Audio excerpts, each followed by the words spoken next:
Okay, now let's take a look at the LSTM, how LSTM works for detecting anomalies. So in this case study, we are using the TensorFlow backend and also importing a few very useful libraries from Keras.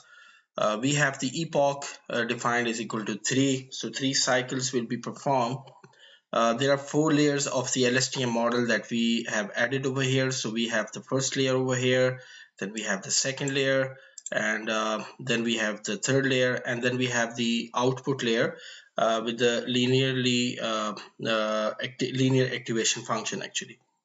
We also have the root mean square error specified. We are performing some normalization of the data as well. So not exactly the way we were looking at like the height of the series and the bottom of the series actually. So we are actually applying some standard deviation as well on the series and the mean just to have a more consistent look. Uh, Here we are actually preparing the data for working, and now we run it with the LSTM. So what we get over here is that actually there are 3 epochs that we specified. You can see over here, and this is the overall result.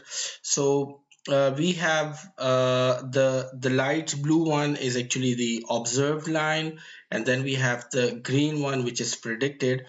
Now, important difference to note over here is that we have the green line, which is the predicted one.